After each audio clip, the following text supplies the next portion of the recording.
Neiman, Brian Wilson, Mary Catherine Ham, today's newsmakers, and you, the Morning Majority. 105.9 FM. AM 630. WMAL. Happy Friday to you, Brian Neiman, Mary Catherine Ham, Brian Wilson. 6:07 here with the Morning Majority. 2 hours from now, Jake Tapper from ABC News will join us. Big debates coming up this weekend for ABC News before the New Hampshire primary on Tuesday. Brett Baer from Fox News will join us this morning at 8:36 as well. And Alan West, Republican congressman from Florida, will join us at 7:36. Talk about military cuts with him. Yeah, big military cuts announced yesterday by the president. Peter Morici, University of Maryland economist, joins us now. You can follow him on Twitter at PMorici1.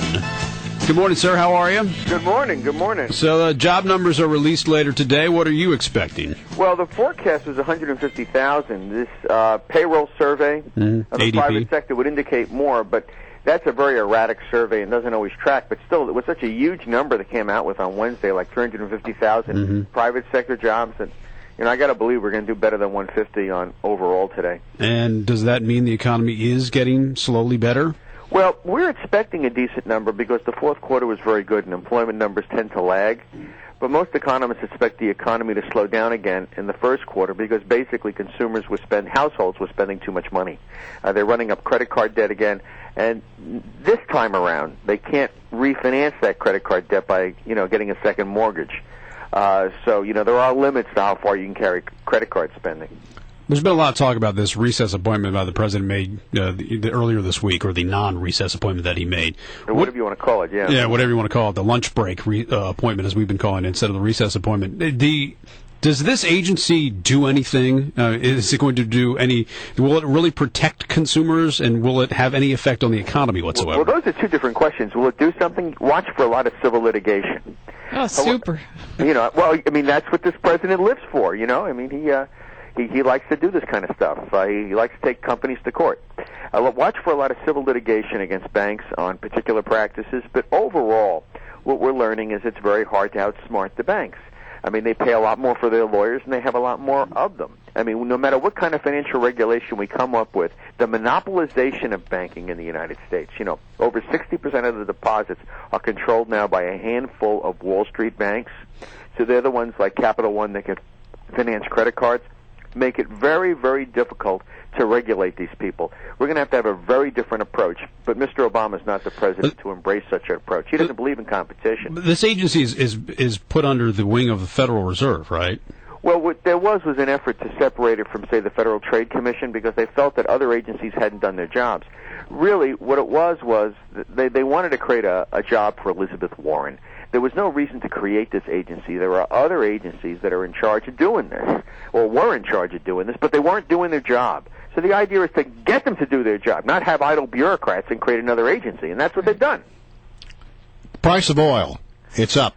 Yes, and Iran is making noises about closing down the Strait of Hormuz, a little bit of instability in that particular region. What does that mean for the gas pump prices and the economy as a whole? Well, it means they're going up. There's no two ways about it, and that slows the economy. Now, I would say this is more nervousness than reality. The Iranians can't close the straits. They just can't because the American Navy in the region will overwhelm what they have. And if they're foolish enough to start shooting at the American Navy, they may find their boats at the bottom of the Gulf. So I don't really view it as a real threat. But the trouble is, investors do, so they bid up the price of oil in the futures market. Let me ask you about this grand proposal by Barack Obama for teen jobs this summer. He's made an agreement with some private entities that 180,000 mostly unpaid internships will be available to the young people of America. Normally the economy takes care of this. It sounds like such a gimmick. Is this just a gimmick? Yeah, it is. A lot of these companies already have lots of unpaid internships, and I bet you they're just recycling them. Moreover, an unpaid internship for most kids doesn't do much good. If you can afford to buy your daughter a $2,000 dress, she can afford to have a unpaid internship. Right. But most kids actually need a summer job to earn some money. They don't have parents like you or me. They have ordinary working people who are getting along on modest incomes. And just, internships cost you money. When I was director of research for the Economic Strategy Institute, I says, hey, wait a minute, let's start at least paying lunch money and subway fare. Because it was actually, that is actually a tax on the parents, and they really, can't afford to give the kids, $100 a week for subway fare and for lunch. Well, 2 years ago, the Labor Department was actually cracking down on just that, saying... These have become a form of exploitation. Over and over again, we're seeing kids in unpaid internships and recent college graduates in an effort to get a job, to build the resume. And universities are very guilty in this regard. They're playing into the hands of employers this way. I mean, there's a big push. Today there are no summer vacations.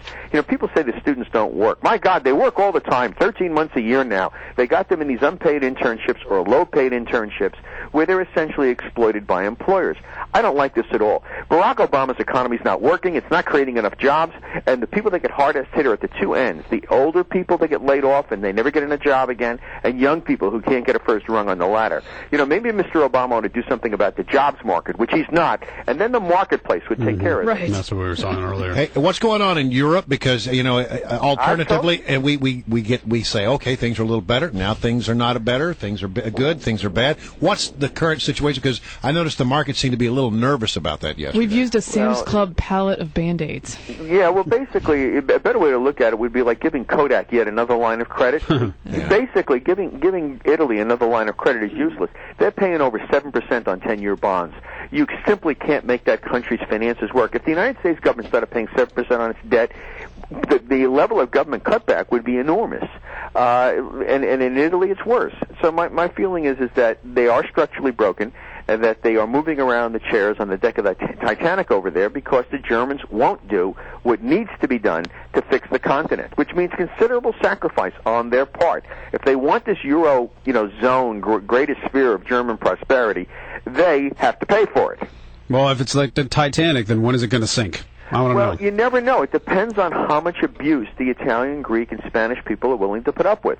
They're being told that in the name of prosperity, that is the euro, which is going to create European prosperity, they should have 25% unemployment. Wow. Remember, this thing was supposed to make them better off. It's kind of like our free trade with China. Right. It doesn't make you better off. And so, at some point, an Italian politician that will lose his job. A premier will lose his job, and his opponent will run on a platform of pulling Italy out of the Eurozone, and then that's when it changes. But right now you've got Eurocrats who are in these jobs who are dedicated to Europe and not to their national population. All right, but how does that affect what the stock market's like? I mean, when you take the jobs numbers and that good news, and then you take on the other side of the equation the fact that we're still nervous about what's going on in Europe, what's the end result for the stock market? Well, the stock market is going to be very, very volatile. The stock market shouldn't go down if the U.S. economy continues to grow, which it is doing. I mean, it's not growing very much, but it is growing. So it shouldn't go down with 2% growth. But there's a lot of nervousness. So last year we had extraordinary volatility for the amount of return we actually netted out, and that's going to continue. Now, if Europe crashes, look for a panic in the stock market. If the Italian government goes into default, look for a crash here. All right. So I hear the president at the university, my alma mater, where you work, is getting a $7.2 million teardown and build-up, huh?